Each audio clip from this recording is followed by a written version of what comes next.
Saya Riko Anggara. Kalau nggak bahas pilkada, nggak seru karena masih seru diperbincangkan di mana-mana. Kami fokus ke Jakarta, Jawa Tengah, Banten. Saya bersama Aryo Seno Bagaskoro, juru bicara PDIP. Mas Terima kasih, Seno, Mas Riko. terima kasih meluangkan waktu. Siang, sore, pagi, malam. Tahu aja dia tayangnya di digital. Ada juga Pak Wihadi Wiyanto, juru bicara Gerindra. Pak Wihadi, sehat? Sehat, alhamdulillah. Sore Dan semuanya. Selamat sore. Yunarto Wijaya, Direktur Eksekutif Carta Politika. Mas Toto, apa kabar? Halo, apa kabar? Mas Riko, Pak Wihadi, Mas Seno. Sehat. Sehat, alhamdulillah. Oke, kita mulai dari yang baru dulu. Barusan KPUD konvers. Ya. Sebelumnya Pak Pram udah klaim bahwa akan satu putaran, itu berdasarkan dari form C1. Jadi real count dari KPU. Itu klaim dari Pramono Anung Rano. Pak Wihadi, sementara Gerindra bilang suaranya nggak seperti itu. Apa yang Anda pikirkan ketika tadi mendengar konvers dari Pak Pram dan Pak Rano? Ya, semuanya kita tunggu dari pengumuman resmi real count dari KPU. Jadi saya kira semuanya bisa saja hitung-hitungan, semua juga punya hitungan. Tetapi marilah kita menunggu saja hasil resmi real count nanti yang akan dilakukan oleh KPU. Saya kira KPUD ya, saya kira itu nanti yang akan memberikan kejelasan kepada semuanya, hitung-hitungannya siapa yang benar, siapa yang salah. Sebentar di jawaban Pak Wihadi terlalu politis. Ulangi, Pak, jawabannya terlalu politis. Pak Wihadi, tapi Gerindra bilang hitung-hitungannya itu nggak sama dengan Pak Pram dan Pak Rano. Ya, hitungan kan bisa saja orang berhitung kan semua, kalau kita lihat semuanya daripada hitungan kan tidak ada yang sama. Pasti ada, kita semuanya kan bicara mengenai masalah quick count. Belum bicara mengenai masalah real count-nya. Real count kita serahkan saja ke KPUD nantinya, itu nanti kita baru tahu gitu kan. Kalau sekarang hitungan bisa saja, kita juga punya hitungan, pihak yang sebelah juga punya hitungan gitu kan, sama-sama. Jadi kalau kita berkutat kepada hitungan kita masing-masing, tentu ini akan menjadi sesuatu hal yang nanti akan menjadi perdebatan. Jadi saya kira lebih baik diserahkan saja, nanti kita nunggu semuanya kepada real count. Itu yang terjadi. Oke, apa yang terjadi, apa kebenarannya? 50,07% itu ya Mas Seno ya, kalau hitung-hitungan real count. Itu boleh dijelaskan nggak dasarnya apa, kenapa akhirnya memutuskan buat deklarasi? Ya, saya kira kalau kita mencermati, nggak usah real count ya, mencermati quick count dari berbagai lembaga survei kemarin malam saja, dari 8 lembaga survei itu 6 mengatakan bahwa kita pasangan Pram Rano itu menang 50% plus 1 suara. Ini seringkali orang kan agak salah kira juga, dikira 50 plus 1 ini harus 51%, padahal 50% plus 1 suara. Nah, artinya 50,01 pun itu bisa dianggap sebagai kemenangan. Nah, dari 8 lembaga survei yang kemarin melakukan quick count, itu 6 mengatakan kami di atas 50%. Itu yang pertama. Kemudian selanjutnya saat mencermati penghitungan dari internal kami, itu bahkan suaranya jauh lebih meyakinkan. Itu tidak 50,0 sekian Mas, tetapi sampai di angka 51-52%. Jadi hitung internal itu gimana sih? Ya, mengumpulkan C plano, mengumpulkan dari saksi-saksi, itu data-data di tiap TPS. Itu kan Jakarta saya rasa dibandingkan provinsi yang lain, itu penghitungannya bisa jauh lebih cepat karena ukurannya juga ya di satu tempat ini. Artinya ini cepat sekali perhitungannya dan kita bisa menghitung sampai di angka 51-52%. Artinya itu sangat meyakinkan. Nah, kemudian hari ini juga setelah ada real count, hitungan yang sesungguhnya, ini tadi Mas Pram mengatakan bahwa kan 50,07%. Yang itu kemudian tentu saja menjadi suatu ekspresi dari rakyat yang mengatakan bahwa ya separuh warga Jakarta saya rasa sudah firm memilih Mas Pram dan Pak Rano. Jadi ini kita karena itu diklaim sebagai real count, bukan lagi quick count karena nggak ada marginnya. Bukan lagi quick count, itu data yang real, data yang nanti akan diolah KPU, yang akan digunakan sebagai acuan untuk menetapkan pemenang, dan kami rasa itu sudah cukup untuk menjadi satu landasan kami melakukan deklarasi bahwa Pilkada Jakarta cukup sekali putaran. Sebelum ke Mas Toto, PD sekali putaran. Pak Wihadi, PD-nya, hitung-hitungan PD-nya sekali putaran, 2 kali putaran? Begini, kalau dikatakan itu real count, Realcon itu adalah KPU. Realcon versi daripada pasangan itu bisa saja kita bicarain. Tapi kan semuanya kepada KPU. Nah, kalau kita bicara mengenai masalah 50 koma itu margin error pasti akan terjadi pada saat nanti penghitungan. Nah, ini kan kita melihat dulu apakah ini margin error itu seperti apa, apakah ada atau tidak, itu semuanya realcon daripada KPU. Nah, jadi saya kira kita menunggu, ini kan situasi yang satu putaran atau dua putaran, ya kan. Kalau kami yakin bahwa mungkin dengan margin error yang ada masih bisa dengan 2 putaran. Tapi semuanya kita akan menunggu hasil daripada realcon KPUD nantinya. Oke, kenapa saya tanya tadi ke Pak Wihadi? Karena Pak Dasko, Pak Riza tuh pede bakal 2 putaran. Nah, saya mau ke Mas Andra. Jadi yang tadi itu hitungannya dari KPU atau internal? Ya, dua-duanya? Dua-duanya, satu yang dari KPU, satu lagi yang dari internal. Mas Toto, apa yang terjadi di Jakarta? Betulnya biasa-biasa saja. Jadi saya mungkin jelaskan ya biar tidak ada kebingungan. Ada beberapa istilah, paling tidak ada 3 istilah yang kita harus bedakan dari perbincangan yang terjadi dari 2 hari terakhir. Yang pertama adalah quick count. Quick count itu apa yang kita umumkan. Ada 8 lembaga yang melakukan count dan kemudian merilis datanya juga kebetulan sudah 100% semua. Ada 6 lembaga menyatakan di atas 50%, ada 2 lembaga menyatakan di angka di bawah 50%. Akan tetapi semuanya masih bisa dipertanggungjawabkan dalam range yang sama secara statistik. Karena ada yang margin of error 0,5% sampai 1%. Sehingga memang tidak ada yang bisa menyimpulkan bahwa ini pasti 1 putaran atau pasti tidak 1 putaran gitu. Jadi itu dulu terkait dengan quick count. Perkembangan berikutnya ada hal yang berbeda. Pertama, Bang Riza Patria dengan tim ses 01 merilis hasil perhitungan versi dari tim ses 01 berdasarkan C1 yang dikumpulkan dengan data bahwa pasangan 03 tidak mencapai 50%, tapi 49,28%, sementara Ridho kalau saya tidak salah di 41,12%. Sehingga kemudian mereka mengindikasikan bahwa akan terjadi 2 putaran. Yang dilakukan oleh Mas Pram dengan Bang Dul pada saat konvers tadi siang itu berbeda, bukan melandaskan pada perhitungan C1 tim sesnya, tapi menggunakan basis data real count yang diunggah menjadi Sirekap dalam website KPU dengan angka 50,07%. Sehingga kemudian tim ses 03 merasa ini punya kekuatan lebih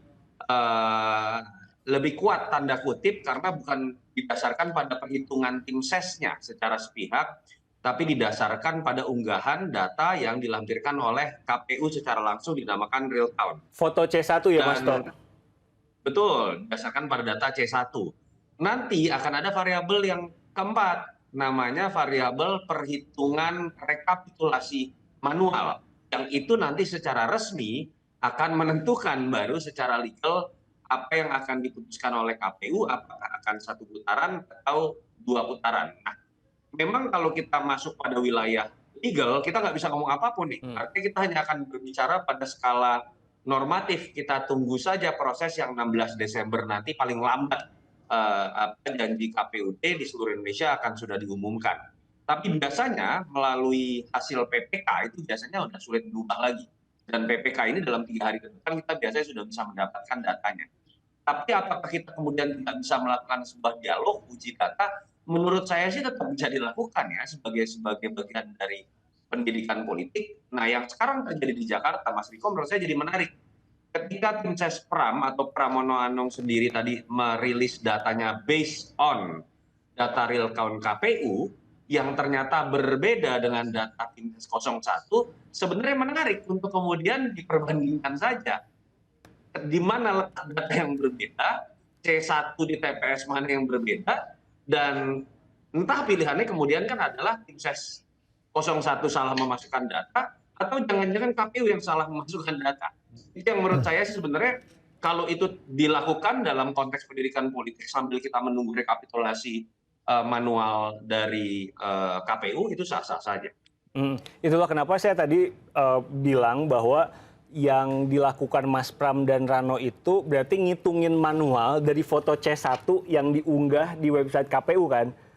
Di kecamatan Ada ini dua, berapa, Mas ini Riko kalau berapa? melihat, ini memang menarik ya Mas Ah, Riko ya. Pertama, bisa diunggah satu per satu, yang kedua itu sudah ada. Dari netizen kita ini jago-jago lah, ada web iya, tertentu bahkan yang sudah yang belakangnya Dev melakukan itu ya. proses kompilasi dan mengagregasi data. Betul. Dan angkanya sama rata-rata semua. Saya tertarik dengan apa yang diucapkan oleh pihak dari Gerindra. Tim pemenangan dari Gerindra, Pak Wihadi, itu ada diksi kecurangan, money politics, dan lain-lain. Ada dasar dari kalimat-kalimat itu? Ya, tentunya semua di lapangan itu kan sedang dikumpulkan oleh tim semua apa yang terjadi pelanggaran-pelanggaran yang selama ini. Jadi apa yang disampaikan itu tentunya akan disampaikan di dalam masalah nanti proses daripada penghitungan itu mana di mana ada kecurangan-kecurangan. Apakah nanti kan ini akan dibawa kepada Mahkamah Konstitusi atau seperti proses selanjutnya itu kan masih dalam pengumpulan kita. Jadi saya kira ini adalah sesuatu hal yang sebenarnya terjadi di mana saja dan bisa saja terjadi, gitu kan. Jadi kalau disampaikan itu tentunya bahwa penyampaian itu kan dalam rangka kita mengumpulkan yang namanya barang-barang bukti, mengumpulkan data-data itu semuanya. Jadi saya kira sesuatu hal yang memang sering terjadi dalam suatu pemilihan. Jadi memang kita tidak bisa mengatakan bahwa apa dasarnya. Dasarnya memang kita harus dengan data-data yang ada dan kita mengatakan itu seperti itu. Sebetulnya pertanyaan saya dasarnya adalah apa temuannya, Pak? Karena tim Ridho juga gelar sayembara untuk lapor kecurangan. Sejauh ini ada yang ditemukan? Ya, saya kira itu adalah dalam tim, ya semuanya ada di dalam tim. Nanti tim akan yang melakukan klarifikasi apa saja yang ditemukan. Karena memang ini sesuatu hal yang memang sedang dikumpulkan oleh tim itu. Oke, Mas Eno, ada sayembara. Ya artinya simpel saja. Yang inisiasi sayembara itu pertama kali kan malah dari tim kami sebetulnya. Itu siapapun yang menemukan money politik atau kemudian upaya untuk memanipulasi suara rakyat, itu maka kita akan berikan imbalan. Pertama dari kami dengan nominal 3 juta rupiah.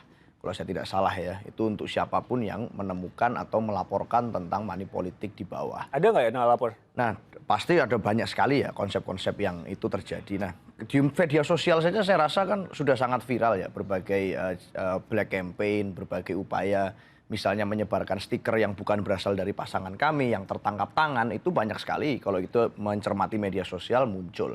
Tapi yang menarik sebenarnya seperti ini, Mas. Apapun nanti hasil resmi dari KPU pada saat mengumumkan realcon, persoalannya satu. Mari kita ingat lagi spirit awal bagaimana munculnya pasangan kami dan pasangan Pak Ridwan Kamil dan Pak Suswono. Dulu ini kan ini orang melihat, ini pasangan calon kami ini namanya awalnya tidak populer. Lalu didukung hanya dengan satu partai politik yang ada di parlemen. Orang banyak menganalogikan pasangan ini seperti David lawan Goliat. Rano populer sih. Ya dalam konteks itu, nah maksudnya secara elektabilitas dan popularitas, ini pasangan yang tidak dipertimbangkan awalnya oleh banyak orang. Tetapi dengan demikian kita malah merangkai kekuatan rakyat dengan sedemikian rupa. Kita tidak mencari endorsement dari mantan penguasa, kita tidak mencari endorsement dari penguasa, tetapi malah sebenarnya pergerakannya dari rakyat. Bagaimana kita melakukan sintesis dari mantan gubernur Jakarta, pemimpin-pemimpin kota ini. Kita minta pemikiran terbaiknya bagaimana merancang dan membuat rancang bangun Jakarta ke depan. Dan ternyata itu mendapatkan suatu simpati dari masyarakat yang sangat tinggi.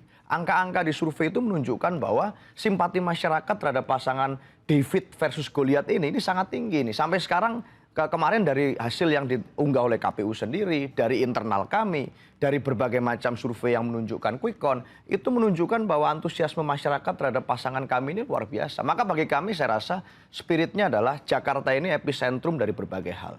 Secara politik, secara sosial, kultural. Kalau hari ini kita bisa memenangkan ini satu putaran, membuktikan bahwa kekuatan rakyat tidak bisa dibendung. Pak Wihadi, saya jadi ingat soal endorsement Pak Prabowo, Pak Jokowi, mengendorse Pak Lutfi dan Pak RK. Tapi hasilnya beda nih antara di Jakarta dan juga di Jawa Tengah. Menurut Anda apa yang jadi pembedanya? Jadi mungkin saya garis bawahi ya, endorsement itu bukan bicara mengenai masalah endorsement penguasa. Tetapi endorsement itu adalah bagaimana yang beredar itu adalah sebagai ketua umum partai pendukung. Nah, ini mesti harus diperjelas dulu. Jangan kemudian degenerate bahwa seakan-akan ini penguasa. Jadi kalau kita melihat kapasitas daripada masing-masing pribadi-pribadi itu boleh saja mengendorse, dan apalagi Pak Prabowo kan sebagai partai pengusung tentunya boleh dong kita memberikan memberikan surat kemudian mengendorse kepada seluruh kadernya.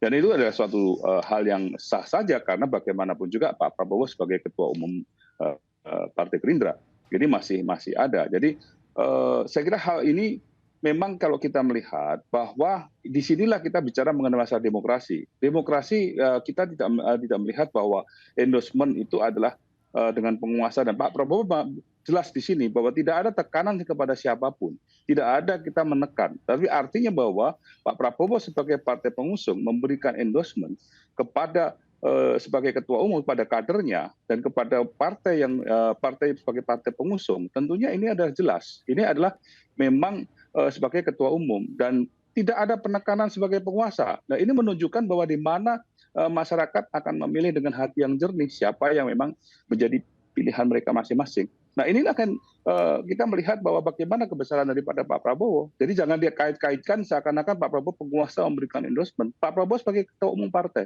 Jadi ini saya garis bawahi pengataan bahwa ini penguasa, saya minta untuk jangan dipakai lagi dalam hal ini mengenai masalah ini. Karena sebagai ketua umum, bukan sebagai penguasa. Ya, kalau Pak Prabowo saya percaya beliau seorang ketua umum partai, punya koridor konstitusional, apapun itu ya, apakah nanti kemudian masyarakat bicara masalah kepantasan atau tidaknya, tapi beliau tetap ketua umum partai, saya percaya. Tapi kan ada juga mantan penguasa lain yang tidak punya partai politik, yang kemudian memberikan endorsement di mana-mana. Yang tidak bisa nyoblos di Jakarta, tapi proaktif memberikan dukungan di Jakarta. Misalnya kalau saya sebut nama Pak Jokowi. Nah, dalam konteks itu kan rakyat melihat. Ini ada berbagai macam kekuatan besar. Seluruh partai politik itu merapat kepada satu pasangan. Ini ada mantan presiden yang ikut sampai mengendorse mati-matian. Masalahnya apa? Ya, masalahnya artinya David versus Goliath ini tadi. Kekuatan rakyat berhasil menang, berhasil menggerakkan seluruh potensi kerakyatan yang ada dengan seluruh mantan gubernur. Ini mantan gubernur Jakarta ini bukan orang main-main semua. Mereka punya kapasitas untuk merancang dan membangun Jakarta di masa masing-masing. Nah, dalam konteks ini, hampir semuanya bersatu untuk mendukung Mas Pram dan Bang Rano. Artinya ini satu kekuatan yang membuktikan bahwa ternyata kekuatan rakyat, ada harapan di Jakarta ini menjadi etalase politik yang kerakyatan. Sebenarnya saya tanya tadi ke Pak Wihadi adalah Pak Prabowo, Pak Jokowi, endorse Lutfi dan Ridwan Kamil. Tapi saya ke Mas Toto dulu. Ada bentar, saya jawab dulu apa yang ini. Jangan sebagai jawaban itu jangan membuat seperti seakan-akan kita menjadi penguasa yang sebenarnya. Tapi begini permasalahannya, bahwa Pak Prabowo ini kan mengendorse sebagai ketua umum, ya kan? Kalau dikatakan bahwa ini kita apalagi dengan kondisi bahwa seakan-akan David dan Goliath dan segala macam. Di sini kita melihat bahwa keputusan MK itu kan merubah semuanya. Dan ini kan permasalahan kalau dulu kan kita bicara mengenai masalah bagaimana semua partai di mana kita mempunyai koalisi yang cukup besar. Jadi jangan kita terus kemudian didramatisir seperti itu. Permasalahannya sekarang justru kalau ada beberapa gubernur, ada gubernur yang memang mendukung, itu silahkan aja, sah-sah saja. Jadi kalau mantan gubernur boleh, kenapa mantan presiden tidak boleh? Nah, ini jangan dibuat paradigma sedemikian gitu kan. Jadi kalau mantan gubernur boleh, kemudian karena mantan gubernur itu kemudian memberikan endorsement kemudian menang, maka dikatakan seakan-akan oh ini kekuatan rakyat. Loh, kalau mantan presiden boleh-boleh saja kan memberikan endorsement kalau dia sebagai pribadi. Mantan gubernur juga sebagai pribadi. Jadi ini kita semuanya dalam koridor ini kita melihat bahwa Pilkada Jakarta adalah pilkada kepala daerah. Apalagi kalau kita melihat status ke Jakarta itu bukan lagi DKI, bukan daerah khusus, tapi sudah menjadi daerah Jakarta, bukan DKJ, bukan DKI lagi, bukan daerah istimewa. Nah, jadi kita melihat sama dengan seluruh daerah, gitu kan? Jadi tidak ada kita bicara mengenai masalah ada keistimewaan dalam Jakarta lagi, karena ini adalah kita sudah lihat undang-undangnya sudah berubah menjadi DKJ, bukan DKI lagi. Jadi saya kira kita melihatnya jangan mengkait-kaitkan ini dengan endorsement dengan segala macam, ya kan? Tapi cobalah memang ini memang ada konstelasi pilkada, ya. Kita tapi lihat hasilnya ada masing-masing faktor saja. Pak Jokowi, Pak Prabowo di Pilkada Jakarta tentu berpengaruh dong Pak Wihadi. Saya kira permasalahannya saya katakan tadi Pak Prabowo kan sebagai ketua umum pasar pengusung. Oke. Ya kan? Itu yang Sudah akan jelas, gitu kan? ini yang akan saya tanyakan ke Mas Toto. Mas Toto, apa yang membuat Pram Rano unggul dan bagaimana posisi nama-nama yang tadi kita sebut? Ya, pertama kalau kita lihat tren survei, saya bersyukur ya setelah hasil pemilu pilkada sudah keluar versi quick count yang juga linear dengan data real count KPU. Paling tidak ada, kalau sebagai lembaga survei ya, mulai terlihat tuh mana lembaga survei yang kemarin sepertinya ada indikasi berbohong. Dan sampai kemudian sempat membuat heboh di Persepi dan ada yang keluar. Yang bisa menjawabkan adalah hasil akhir, itu yang pertama. Yang kedua, kalau ditanya kenapa Pram Rano unggul, trennya memang dari berbagai rilis lembaga survei memperlihatkan seperti itu. Kalau kita coba tarik lagi ke belakang, pertama menurut saya memang dalam konteks pada saat pendaftaran, pasangan Ridwan Kamil Suswono sudah mengalami proses anti klimaks. Kenapa? Kalau kita lihat awalnya kan RK ini pengen maju di Jabar, lalu kemudian bergeser ke Jakarta. Dan kebetulan digantikan oleh Deddy Mulyadi yang tadinya dalam survei itu bisa dikalahkan hanya oleh Ridwan Kamil. Saya tidak tahu ada kesepakatan apa di situ dalam tim plus. Lalu kenapa RK berani pindah ke Jakarta? Karena saat itu kita tahu yang dimungkinkan sebelum ada keputusan MK, RK hanya akan melawan kota kosong atau melawan calon independen yang sempat diverifikasi awal tidak lolos, verifikasi lanjutannya menjadi lolos. Nah, saya melihat energinya memang bukan energi untuk bertarung keras. Lalu ketika tiba-tiba keputusan MK dilaksanakan, ya muncullah Pramono Anung dengan Rano Karno yang juga memang surveinya rendah sekali saat itu. Tetapi saya melihat dari kecenderungan kita baca data-data misalnya Bawaslu, jumlah kunjungan, Ridwan Kamil ini tidak punya energi sebesar sebagaimana dia ketika maju di wali kota. Ketika dia maju di Gubernur Jawa Barat, saya tidak tahu apakah kemudian menjadi manja karena niatan awalnya memang hanya melawan kota kosong atau Dharma Pongrekun misalnya yang surveinya sangat kecil sekali. Itu yang pertama. Yang kedua, kalau kita lihat juga lagi-lagi dibandingkan dengan kunjungan, Pram Rano ini jumlah kunjungan di bawah lebih banyak. Lagi-lagi ini laporan Bawaslu ya, saya nggak mau berasumsi dan berpraduga. Kita lebih banyak melihat Ridwan Kamil, dan saya kritik langsung ke Kang Emil, karena saya kenal sekali Kang Emil dari zaman wali kota. Dibandingkan sibuk cari gelendotan kepada presiden, kepada mantan presiden, sah-sah saja. Tapi menurut saya, dibaca survei, efek elektoralnya itu lebih besar ketika Anda sering turun kok. Karena Jakarta ini beda dengan Anda maju di Jawa Barat, Jawa Timur, atau Jawa Tengah. Hanya ada 267 kelurahan, 44 kecamatan, rajinlah turun ke daerah. Itu yang terjadi pada Pilkada 2017 dan 2012. Dibandingkan bertarung masuk pada wilayah, bikinan saya lebih kuat.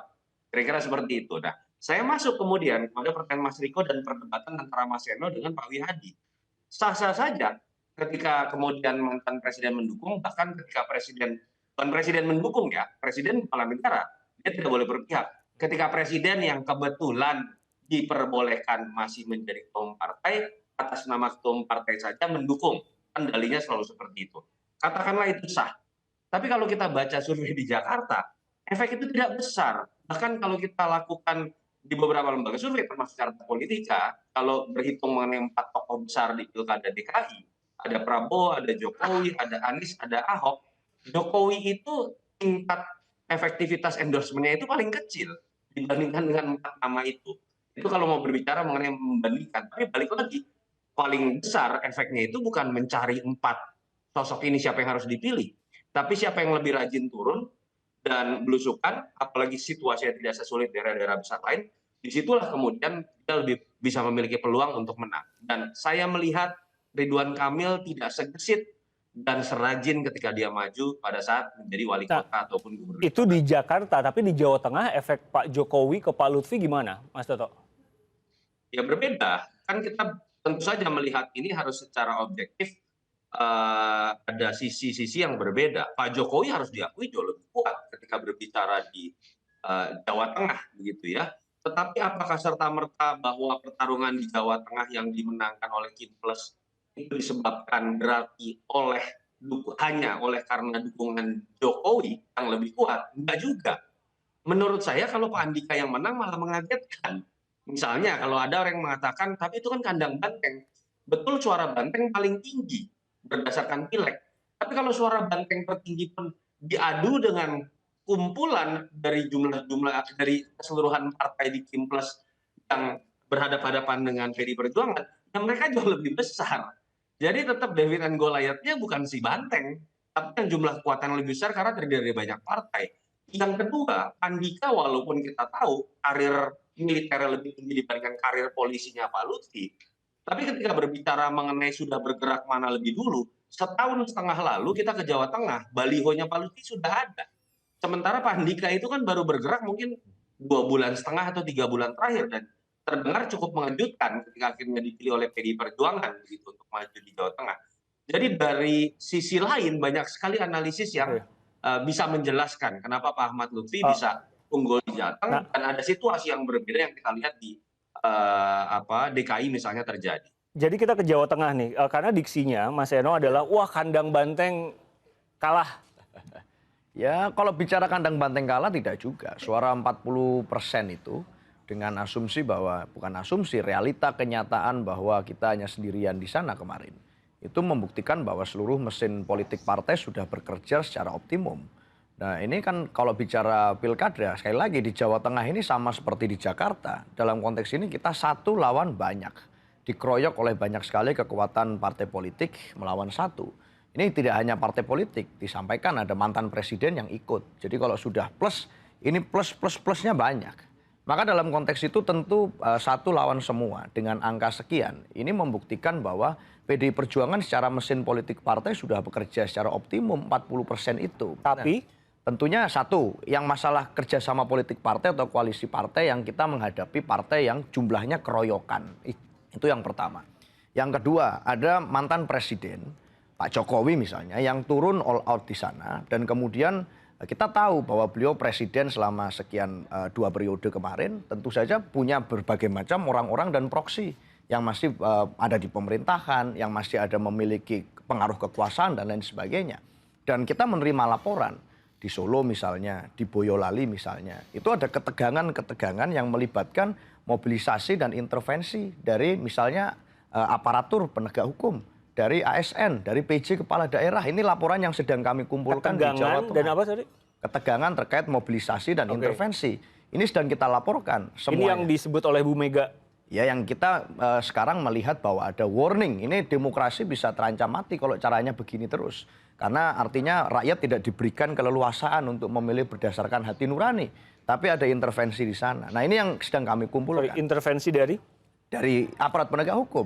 Dari aparat yang kemudian merupakan bagian dari alat negara. Pak Wihadi? Itu yang kita temukan dan sedang kita kumpulkan untuk kita laporkan. Itu yang ditemukan. Pak Wihadi tanggapan?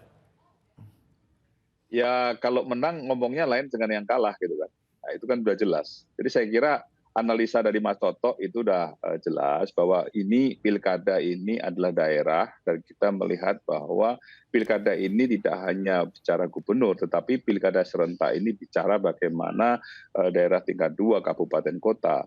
Nah tentunya di kabupaten kota kalau kita melihat tren dari kabupaten kota itu koalisi-koalisi yang ada di Kim itu juga menunjukkan adanya kemenangan. Artinya ini kan ada sejalan dengan apa yang menjadi gerakan daripada gubernur maupun gerakan daripada wali kota maupun bupati. Nah ini sesuatu hal yang memang bergerak bersama-sama dan ini memang kalau dikatakan oleh Mas Toto tadi benar bahwa memang sudah ada penetrasi lebih lama dan ini kita meyakinkan masyarakat. Dan kalau misalnya di situ memang ada Pak Jokowi, memang Pak Jokowi asalnya Solo. Tentunya apalagi jadi wali kota Solo cukup lama juga 2 kali periode. Nah, ini satu menunjukkan bahwa memang kedaerahan itu ini berbeda dengan Jakarta.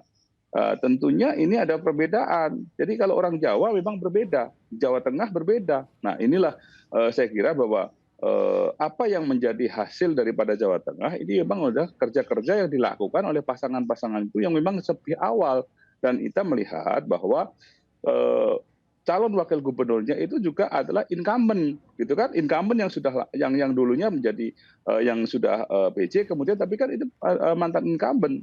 Tentunya juga sudah mempunyai kekuatan-kekuatan yang memang sudah ada. Jadi saya kira kalau kita melihat semuanya di sini tidak semua Jawa Tengah istilahnya dikuasai oleh satu partai, tetapi merata. Nah, Jawa Tengah juga lebih besar daripada DKI.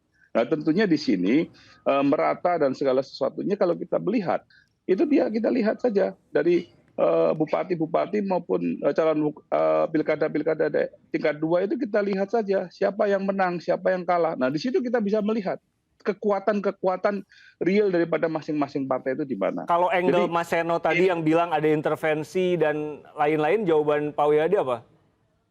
Ya itu tadi saya katakan, kalau menang dengan kalah kan beda, gitu kan. Kalau yang kalah ya selalu akan mencari hal yang demikian, intervensi dan segala macam gitu kan.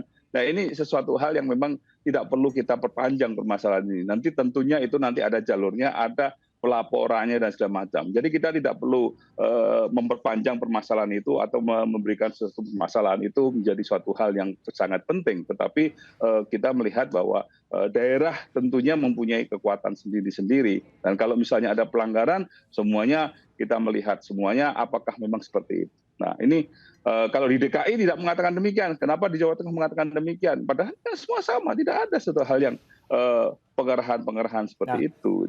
Jadi semuanya kita lihat dari daerah-daerah masing-masing. Oke, jadi temuannya tuh apa saja, dan kalau kita mengacu pada pidatonya Bu Mega, seperti yang tadi Pak Wihadi bilang, Jakarta nggak disebut. Ya gini, perbedaannya simpel Mas sebetulnya antara Jakarta dan Jawa Tengah. Kan kita di Jakarta jelas tidak didukung oleh istana, tidak didukung oleh mantan penguasa di sini. Artinya tentu saja bagaimana kita mau menggunakan celah-celah potensi kecurangan, menggerakkan aparat negara, menggerakkan alat-alat negara.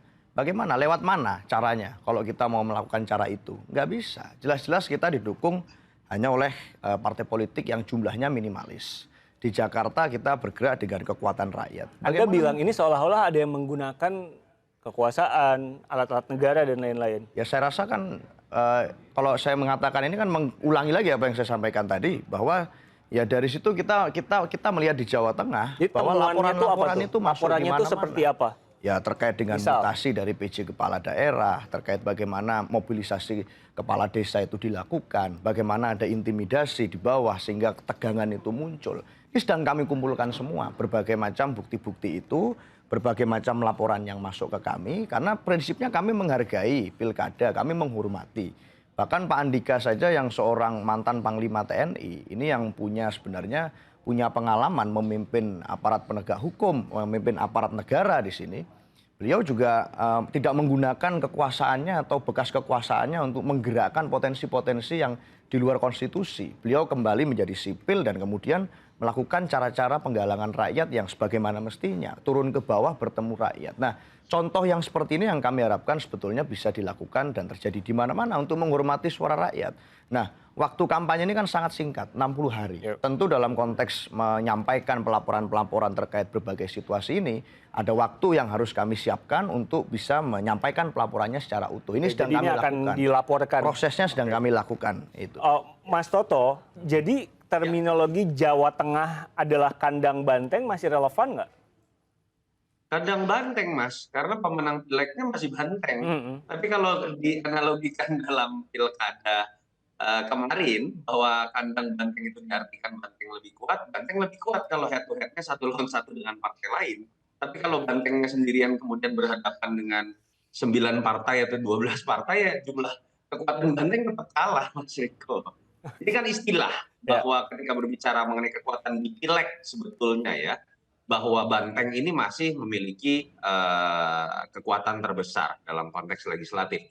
Tapi kalau dalam konteks kekuatan mesin politik dibandingkan dengan kekuatan Kinplus, ya Banteng jelas kalah secara kuantitatif. Dan yang kedua tadi perdebatan yang masuk pada wilayah abu-abu yang mungkin jadi perdebatan Pak Wihadi dengan Seno terkait dengan adanya penggunaan instrumen di luar yang sebagaimana mestinya ada. Kita selalu membahas ini dalam diskusi warung kopi, walaupun kita tahu juga instrumen pengawasan pemilu sering sulit kali membuktikan. Dulu teman-teman Gerindra juga berteriak hal yang sama pada saat 2019 dan 2014. Artinya kita nggak bisa memungkiri, ada loh celah yang seringkali bisa dimanfaatkan oleh siapapun. Saya tidak mengatakan hanya oleh pihak tertentu ya, yang dulu juga dianggap pernah terjadi 2014 dalam Pilpres, 2019 disuarakan oleh teman-teman Gerindra terhadap rezim Jokowi. Sekarang oleh teman-teman PDI Perjuangan terhadap rezim Jokowi. Kebetulan Jokowi terus nih yang disebut namanya gitu ya. Tapi saya lebih melihat bagaimana kita coba meletakkan ini. Kenapa sih nggak ada sistem yang menempatkan Bawaslu bisa bekerja sebagaimana mestinya? Kenapa? Yang seakan-akan sekarang semua orang bilang mandul. Bahkan ada yang mengatakan Panwas itu bisa diberesin di bawah. Ini fakta pembicaraan. Mau nggak kita masuk pada wilayah seperti itu dibanding perdebatan debat-debat kucir seperti ini misalnya? Nah, yang kedua, Mas Riko, ada beberapa hal yang menurut saya memang terasa mengganggu dalam konteks narasi pertarungan Pilkada 2024 yang kebetulan waktunya pertama kali berbarengan dengan Pilpres dan Pileg. Sehingga nuansa politik nasionalnya lebih terasa. Makanya kita masuk dalam perdebatan ini, Kim Plus versus Banteng, dan lain-lain lah gitu ya. Dan apakah ini terjadi? Ya pasti suasana psikologisnya seperti itu. Saya hanya ingin meluruskan ada beberapa narasi yang menurut saya mengganggu kualitas dari pilkada yang harusnya diserahkan saja kepada masyarakat. Tugas partai itu sudah selesai ketika mengusung. Itu aturan dalam undang-undang. Tapi jangan kemudian ketika berbicara mengenai narasi, orang dianggap untuk kemudian diperbandingkan antar calonnya ini bukan dari kualitas kepemimpinannya, bukan dari kualitas programnya, tapi dilihat mau pilih orangnya Mega atau orangnya Prabowo. Tapi figur kan Mau ngaruh pilih banget, orangnya. Mas Toto. Kenapa? Figur kan ngaruh banget buat jualan. Sorry apa? Kalau figur, Ngaruh banget? figur kan ngaruh juga kan buat jualan dan itu sebuah cara yang dipakai kan? Figur itu yang paling berpengaruh adalah figur calonnya. Baca Harusnya. undang-undang pilkada. Harusnya. Yang dipilih calonnya atau ketua umum parpol yang mengusungnya. Jadi saya ingin mengatakan narasi yang menyesatkan tadi. Kalau kemudian kita terus-menerus dikotomikan, ini pertarungan antara kelompok ini dengan kelompok itu, yang ketua umumnya satu nyebelin, yang satu tidak, kualitas pemilu kita akan berantakan. Itu terjadi di Jakarta loh. Bagaimana tertangkap yang namanya relawan Ridho, nempelin gambar-gambar yang sekedar ingin menunjukkan bahwa ada Megawati versus Prabowo. Loh, yang bertarung bukan Megawati versus Prabowo. Itu kan ada narasi, saya tidak katakan melanggar hukum, tapi menurut saya membuat pilkada menjadi tidak berkualitas. Yang kedua, narasi yang menyesatkan adalah bahwa seakan-akan kalau yang terpilih adalah kepala daerah yang tidak berasal dari koalisi pendukung presiden pada masa Pilpres, nanti ketika terpilih, dia tidak akan melaksanakan program pemerintahan pusat. Fakta secara empiris, seseorang kalau sudah terpilih menjadi gubernur, wali kota, dan bupati, pasti takutnya itu sama presiden, takutnya sama menteri keuangan, takutnya sama Mendagri. Kenapa? Kalau nggak baik-baik sama menteri keuangan, nggak dapat DAU, nggak dapat DAK. Kalau nggak baik-baik dan manut sama yang namanya Mendagri, akan bisa diberikan sanksi kalau dia melanggar. Bukan takut sama ketua umumnya lagi. Jadi hal-hal ini yang menurut saya membuat perdebatan menjadi sangat tidak berkualitas. Ketika memang kita harus akui loh, ada sesuatu yang terlihat sangat keras terjadi dalam pertarungan Pilpres, saya sebut saja, terutama terkait dengan PDI Perjuangan dan Pak Jokowi dan keluarga. Dan sepertinya sebagian pihak yang lain, termasuk kasihan Pak Prabowo, menurut saya terbawa-bawa, bahwa dalam pertarungan yang bersifat personal itu, Pak Prabowo saya yakin loh, nggak nyaman cawe-cawe.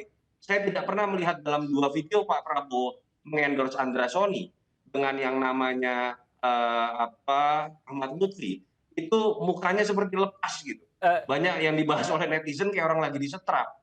Bahkan salah satunya dikatakan itu di rumahnya Pak Jokowi. Itu menurut saya sebuah peristiwa yang tetap aneh.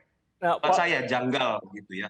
Dan buat saya Pak Prabowo berbeda dengan Jokowi yang cenderung memang terlihat menikmati pertarungan di level lokal, di level pertarungan politik praktis, bahkan ketika dia masih menjadi presiden. Nah, Pak Wihadi setuju nggak? Begitu nggak Pak Prabowo nggak nyaman dengan ini semua? Saya kira kita tidak bisa mengatakan melihat dari rekaman nyaman atau tidak nyaman. Apa yang sudah dilakukan oleh Pak Prabowo kan sebagai kapasitas sebagai ketua umum. Itu kan bisa saja. Dulunya pun pada saat Pak Prabowo sebelum sebagai presiden, itu juga masih banyak juga dia mengatakan mengendorse hal-hal tersebut. Gitu kan. Jadi, halo? Ya, lanjut Pak, kami Jadi dengar. saya kira, ya. Jadi saya kira apa yang dilakukan oleh Pak Prabowo itu adalah sebagai ketua umum, ya. Tapi saya juga sedikit menggarisbawahi tadi apa yang dikatakan oleh Mas Seno mengenai masalah PC. PC ini kan dari Pilpres sudah ada, kenapa dipermasalahkan lagi dengan sekarang ini, gitu kan. Jadi saya kira tidak perlulah ini apa yang dikatakan oleh Mas Toto itu betul bahwa tidak perlu kita bicara mengenai masalah membenturkan hal seperti ini. Yang ada inilah pilkada ini bagaimana menopang pembangunan nasional. Ini yang mesti harus dilakukan bersama-sama. Dan siapapun yang nanti konstelasi daripada pilkada ini dan siapa yang menjadi calon-calon itu sudah ada tokoh-tokoh itu, dan kemudian kalau ketua umumnya mengendorse itu kan suatu hal yang biasa. Itu nggak ada sesuatu hal yang khusus. Ya kebetulan aja memang kalau Gerindra ketua umumnya adalah presiden gitu. Jadi apakah Pak Prabowo itu tertekan atau tidak tertekan itu tidak bisa dilihat dari video, karena bagaimanapun juga tugas Pak Prabowo itu kan banyak kan, pada saat mungkin melakukan endorse itu sedang capek, atau mungkin juga pada saat endorse itu sedang santai. Ini kan sesuatu hal yang tidak bisa kita langsung kita simpulkan gitu kan. Tetapi intinya adalah bahwa Pak Prabowo melakukan itu karena sebagai ketua umum daripada Partai Gerindra. Kita ke Banten, Pak Wihadi atau Mas Seno. Apa yang bacaan Anda terjadi di Banten? Ini mengejutkan atau tidak buat Anda, Mas Seno? Ya cukup mengejutkan ya, bahwa itu ada anomali dari hasil survei yang kita baca mendekati pemilu dengan kemudian quick count yang muncul pasca coblosan. Itu ada perbedaan yang cukup signifikan. Bacaan Anda kenapa? Nah, kalau dari struktur kami di bawah sama juga, kita membaca bahwa ada pergerakan yang cukup masif dari kekuatan non partai politik itu di 1, 2, 3 hari menjelang coblosan. Non partai politik itu apa? Itu melibatkan kekuatan juga, kekuatan lain non partai politik. Apa itu? Dari kekuatan aparat negara. Itu kita membaca di Banten seperti itu. Sehingga pergerakannya tidak bisa leluasa. Ngapain aparat negaranya? Ya tentu saja melakukan berbagai penghadangan agar Bu Airin dan Pak Ade nggak bisa bergerak leluasa. Lalu bagaimana mesin di bawah itu juga tidak bisa bergerak leluasa. Ada intimidasi di sana, ada keterlibatan intervensi di sana yang terjadi di Banten selama kurang lebih 1, 2, 3 hari belakangan. Itu yang kita cermati dan kita pantau dari pergerakan di bawah. Nah, Pak Wihadi? ini yang kami tangkap. Jadi gini, saya mohon izin, saya tidak kemudian menganggap, sekali lagi, saya nggak ikut curiga dengan Pak Prabowo kok. Saya yakin dari tadi saya sampaikan bahwa Pak Prabowo ini patriot yang baik. Tapi kan negara itu... Begini, beliau tampil selalu straight to the point. Apa yang menjadi kehendak politiknya, apa yang menjadi keputusan politiknya dilakukan. Dan saya tahu beliau ketua umum partai, bagaimanapun punya tanggung jawab konstitusional untuk memimpin partai.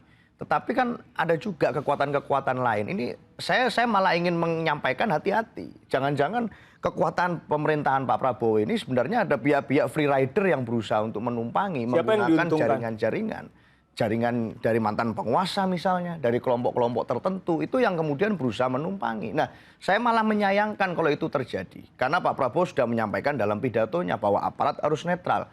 MK sudah menyampaikan bahwa siapapun aparat negara yang merupakan bagian dari kekuatan negara, jika tidak netral akan kena pidana. Ini satu political will yang baik sekali. Maka jangan sampai kemudian demokrasi kita, pemilu kita yang masih masuk dalam 100 hari pertama kepemimpinan kabinet Pak Prabowo, itu kemudian menjadi tidak baik pemilunya karena diwarnai, dicederai oleh hal-hal semacam ini. Ini yang kita malah ingin jaga itu sebenarnya, Mas. Pak Wihadi, apa yang terjadi di Banten? Apa tanggapan Anda? Nggak begini, kalau di Banten, ini kan kembali lagi kepada tokoh. Kita tahu bahwa sudah banyak masyarakat juga yang sudah melihat ada dinasti di Banten. Dan ingin ada suatu perubahan. Dan kami memandang bahwa tidak hanya kami saja, tetapi beberapa partai juga memandang bahwa ingin ada suatu perubahan. Maka di sini misalnya Andra Soni, kemudian dengan Dimyati, itu bisa memenangkan. Karena Dimyati ini juga bukan tokoh kemarin sore, bukan kaleng-kaleng. beliau ini adalah juga bupati, mantan bupati, terus kemudian juga anggota DPR berapa kali periode. Tentunya juga ingin tahu bahwa Banten ini ada mengenal sekali dengan Banten. Nah, kemudian kalau kita melihat di sini, dinasti yang dikatakan, itu kan, kalau kita bicara Airin, ini kan pasang surut juga kita lihat. Jadi ketokohan-ketokohan lokal ini dan juga bagaimana peran masyarakat, ini tidak bisa kita pungkirin hal itu bisa terjadi. Jadi apa yang dilakukan oleh Mas Eno tadi mengatakan selalu memprejudice bahwa ini adalah campur tangan aparat dan segala macam, terus kemudian ada penghadangan, yang dihadang apa gitu kan? Apakah dihadang karena dari pihak sana mau money politik, kemudian dihadang nggak bisa memberikan money politik gitu kan? Sehingga mengatakan dihadang tidak bisa melakukan. Nah, tapi kan money politik memang tidak boleh, hal seperti ini jangan kita melihat bahwa mendiskreditkan sesuatu. Tapi kita juga melihat bahwa Banten perlu ada suatu penyegaran, dan itu masyarakat semuanya kepingin ada suatu penyegaran. Dan ini kita lihat bahwa tokoh yang dimunculkan adalah tokoh-tokoh yang kita lihat bahwa tokoh yang sudah berpengalaman. Jadi key kalau kita message-nya adalah kalau angle Anda karena tokohnya aja sudah pengalaman gitu ya Pak? Ya, Atau ada karena yang tokohnya lain? mempunyai pengaruh juga di Banten gitu kan. Jadi Andra Soni juga itu sebagai ketua sebagai pimpinan DPRD Banten, terus kemudian Dimyati itu juga sudah pernah jadi bupati di sana, kemudian anggota DPR, kemudian anaknya, keluarganya juga banyak yang anggota DPR. Dan ini semuanya kita melihat bahwa ini ketokohan dan bagaimana mereka mengenal Banten. Dan ini juga masyarakat juga menginginkan adanya perubahan. Jadi saya kira ini adalah sesuatu hal yang terjadi, dan ini kalau bicara survei itu kan bagaimanapun juga daerah-daerah Banten ini tidak bisa kita survei sampai sejauh itu, karena bagaimanapun kita melihat keterbelakangan daripada daerah-daerah yang mungkin masih susah diakses dan segala macam kan tidak bisa kita lakukan. Tapi menggandeng influencer efektif ya Pak Wihadi ya? Ya, itu adalah salah satu strategi yang memang diberikan, karena bagaimanapun juga irisan Banten itu kan ada juga dengan DKI yang dimana masih mereka haus akan hiburan dan segala macam. Saya kira itu adalah sesuatu gerakan-gerakan yang memang diberikan daripada Andersoni dan Dimyati dengan banyak artis dan segala macam hiburan yang diperlukan. Dan inilah rakyat sebenarnya Banten menginginkan adanya suatu perubahan itu. Oke, Mas Toto, masih ada kan Mas Toto? Iya. Oke, Mas Toto, jadi kalau Banten itu Masih. Faktor paling gedenya apa yang mempengaruhi sampai ada angka 2 ini? Saya terus terang tidak bisa membaca secara detail ya Mas Riko, karena saya belum pernah survei terus terang di Banten selama proses kampanye kemarin. Tetapi yang saya baca di berita tetap mengejutkan buat saya, karena paling tidak ada 2 lembaga survei besar dalam 2 bulan terakhir menempatkan Airin itu masih di angka di atas 60%. Artinya kalau dalam sisa waktu sekitar sebulan misalnya dari 60 melawan 20-an, lalu kemudian hasil akhirnya terbalik menjadi quick count carta politika 57 lawan 42 kalau saya tidak salah. Artinya memang ada sebuah gelombang besar. Pilihannya 2, surveinya salah, harus introspeksi diri, atau kemudian ada sebuah gelombang besar. Apa Dan kalau dari gelombang besar pengalaman itu? kita, saya tidak bisa mengatakan ini secara empiris, tapi kalau berkaca dari pengalaman survei yang disebut dengan gelombang besar itu biasanya satu, kalau di salah satu calon ada kemudian kasus besar, itu kemarin terjadi di Bengkulu, langsung mengubah hasil misalnya. Tapi ini kan tidak terjadi di Banten. Yang kedua, kalau ada serangan masif uang yang sifatnya terstruktur dan masif, nah itu silakan wewenang dari lembaga-lembaga terkait untuk membuktikan termasuk MK. Yang ketiga, yang disebut terstruktur itu ketika kemudian memang ada pengerahan dari lembaga atau pihak yang sebagaimana mestinya tidak boleh ikut-ikut. Di situ bisa muncul yang namanya pengaruh birokrasi, bisa juga yang namanya aparat. Nah, saya tidak tahu dalam konteks rentetan variabel-variabel tadi, silahkan pihak yang merasa keberatan yang bisa membuktikan. Tapi biasa variabel-variabel itulah yang dalam survei bisa menjelaskan sebuah gelombang besar dengan asumsi ya survei-survei yang melakukan rilis kemarin itu tidak melakukan kesalahan. Nah, tapi ada poin penting sih. Apa itu? Menurut saya begini, memang ada poin yang menarik ketika misalnya belakangan kita banyak berbincang mengenai keterlibatan aparat, baik dalam konteks pilpres, bahkan di sebagian pileg, ataupun misalnya terkait dengan pilkada ya misalnya.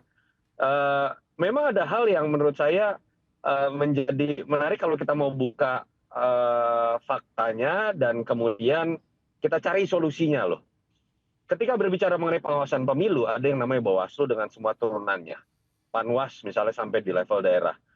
Buat saya secara logis sulit kita berharap misalnya Panwas dilaporkan ada pihak aparat terlibat, lalu kemudian berani melakukan sebuah tindakan. Secara psikologis otoritasnya pasti akan kalah.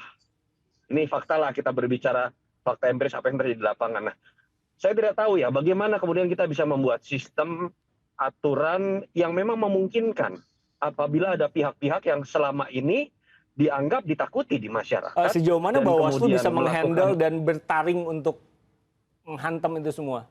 Emang Saya kembalikan jangan ke saya, kepada Pak Wihadi dan kepada Seno sebagai pihak partai politik yang bisa menjawab itu. Apakah undang-undang kita sudah bisa melindungi dan menjawab kegundahan tersebut?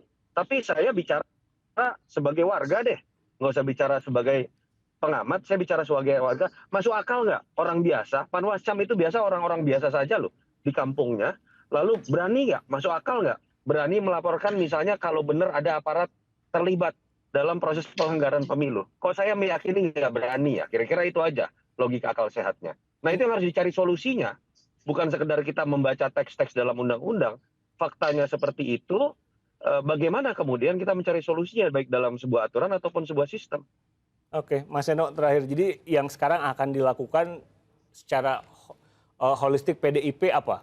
Ya poinnya kita pengen agar pilkada itu kembali pada fitrahnya sebagai sarana kedaulatan rakyat. Kalau kita melihat belakangan ini berbagai fenomena yang terjadi, itu kan mengindikasikan kecenderungannya pilkada itu untuk melayani sebagai alat kekuasaan. Nah ini suatu hal yang saya rasa kekhawatirannya sudah muncul cukup lama, beberapa bulan yang lalu, yang itu kemudian disuarakan melalui peringatan darurat. Bagaimana pada waktu itu hampir di berbagai wilayah yang ini surveinya variatif, sangat kompetitif, itu upayanya adalah membuat suatu kekuatan politik besar untuk memastikan agar di daerah tersebut calon tunggal. Nah, ini yang membuatnya menjadi tidak menarik bagi Ini Anda banyak orang. nembak siapa sih?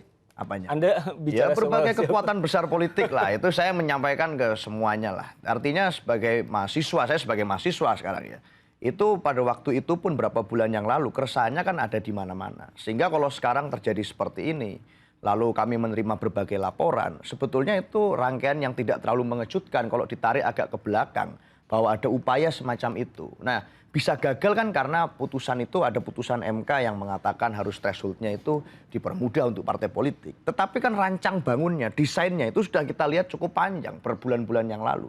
Sehingga saya rasa ini menjadi tidak menarik kalau kita membiarkannya seperti ini terus. Apa gunanya lalu pemilu? Langsung saja dibuat penunjukan untuk menunjuk orang-orang ini kalau kemudian tidak ada gunanya lagi pemilu yang substansial. Persoalannya kita ingin hidup di negara demokrasi yang substantif, bukan hanya prosedural. Seakan-akan ada pemilu tapi dihalangi di sana di sini. Seakan-akan ada pemilu tapi ada mobilisasi di sana di sini. Ya. Tidak menarik dan tidak memberikan kesempatan bagi sesama anak bangsa. Saya Itu saja. setuju, penting sih yang tadi Mas Toto bilang, kita semua harus punya kekuatan buat berani. Terakhir Pak Wihadi, apa yang ingin Anda sampaikan? Pilkada ini kan sebenarnya adalah proses dari demokrasi kepala daerah. Jadi kalau tadi ada tendensi seakan-akan bagaimana mempunyai suatu skenario hanya dibuat satu, artinya bahwa demokrasi itu kan tetap berjalan. Dan kita melihat bahwa undang-undang juga harus kita jalankan. Tetapi dalam hal ini bahwa partai-partai politik tentu mempunyai juga yang namanya pemikiran-pemikiran, ketokohan-ketokohan daripada masing-masing daerah itu. Nah kalau kita melihat itu, seringkali bahwa tokoh-tokoh daerah itu tidak terlalu banyak juga, gitu kan. Jadi akhirnya partai politik mengerucut kepada satu calon. Jadi ada juga yang kemudian dipaksakan. Dan ini hal-hal seperti ini justru kalau kita melihat justru membuat demokrasi ini kita menjadi tidak lagi menjadi demokrasi yang menjadi suatu demokrasi yang sehat gitu kan, karena ada pemaksaan daripada lawan gitu kan. yang seharusnya memang tidak perlu. Nah, salah satu hal yang mungkin juga kita melihat bahwa selama ini pilkada juga mengakibatkan adanya gesekan secara sosial di masyarakat juga karena skupnya kecil.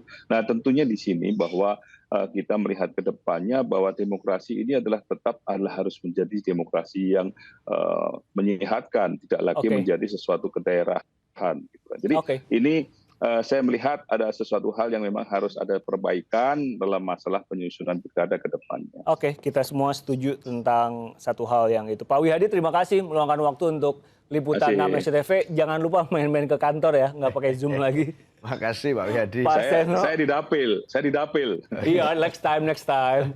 Mas Seno juga terima kasih meluangkan waktu untuk liputan 6 SCTV. Mas Toto, selalu senang ngobrol sama Mas Toto. Terima kasih. Next ke studio. Thank you Mas Seno, Pak Wihadi. Terima kasih buat Anda yang sudah Makasih. nonton. Jangan lupa subscribe akun YouTube Liputan 6 SCTV. Kami ada di semua platform media sosial. Coba search deh @liputan6 SCTV, follow, subscribe, share, dan lakukan apapun itu supaya tayangan berkualitas bisa ada di ruang dengar dan nonton Anda. Saya Riko Anggara pamit. Salam SCTV.